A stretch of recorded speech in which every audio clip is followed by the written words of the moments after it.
Bonjour et bienvenue. Voici une de mes nouveautés préférées de l'année 2018, Van Scanlane. Lorsqu'au cours de la série Restorama, Mattel a commencé à sortir des camions dans une catégorie dédiée, celle des haulers, je me suis dit que c'était super qu'en plus des Deluxe, ils n'hésitaient pas à faire encore plus grand. Même s'il faut dire que la remorque des camions est plutôt rétrécie par rapport à la longueur qu'ils devraient avoir si on respectait les proportions du film. Mais bon, ce n'est pas ça la question, c'est bien que Mattel ait fait ces camions et qu'il continue d'ailleurs encore aujourd'hui. Mais pour en revenir à Van Scanlane, il y a cette catégorie de véhicules que j'adore tout particulièrement dans Cars, que sont les camping-cars. Alors j'étais très heureux par exemple quand ils ont sorti Elvis, et j'espérais qu'ils allaient en sortir aussi régulièrement que n'importe quel autre véhicule, tant il y en a à faire si on regarde les scènes de course. Et ce sont d'ailleurs parmi les premiers personnages que l'on voit lorsque le film commence. Finalement, pour ma part, il n'y a pas eu beaucoup de camping-cars produits depuis Elvis. Il y a eu ensuite Barry Diesel, produit en modèle exclusif, mais pour ma part, il aurait dû être produit en Deluxe et à une échelle plus petite. Vu sa très grande taille, j'espérais que Mattel sorte Albert Inke dans la catégorie des haulers. Il est finalement sorti, mais lui aussi dans une édition trop limitée et cette fois à une échelle trop petite. Du coup, quand on les compare, on voit qu'Albert Inke, renommé ici en Big Al, n'est pas aussi grand auprès des autres personnages que dans le film.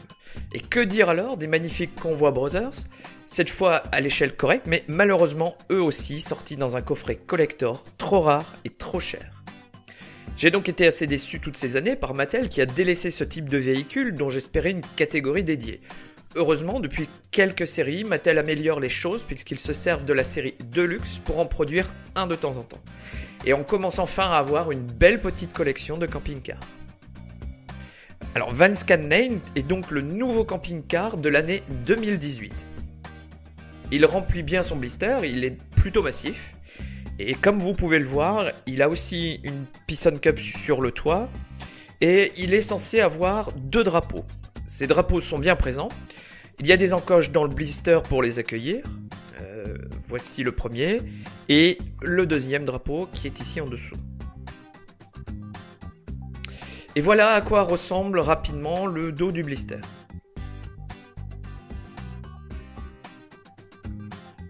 Alors, une fois déballé, on voit que Van Scanlane a une forme très cubique.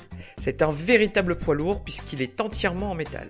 Habituellement, Mattel utilise beaucoup de plastique dans ses camping-cars, mais pour une fois, ce n'est pas le cas, tout est en métal, ce qui en fait un véhicule très lourd. Donc sur le toit, on a 2 trous qui vont servir à placer les drapeaux, et Mattel fait très bien les choses puisque chaque drapeau a une place très précise, et le diamètre et la forme des encoches font qu'on ne peut pas les intervertir. De plus, ils sont orientés et ne sont pas simplement dressés bien droit. Et voilà donc les photos en détail de Van Scanlane, une fois les drapeaux assemblés. Encore une fois, j'adore ce véhicule et c'est une de mes nouveautés préférées de l'année 2018 et c'est surtout comme ça que j'aimerais que Mattel réalise toujours ses véhicules. 100% de la carrosserie en métal. Merci d'avoir suivi. N'oubliez pas que vous pouvez suivre toute l'actualité de votre collection sur la page Facebook et sur la base de données. À bientôt!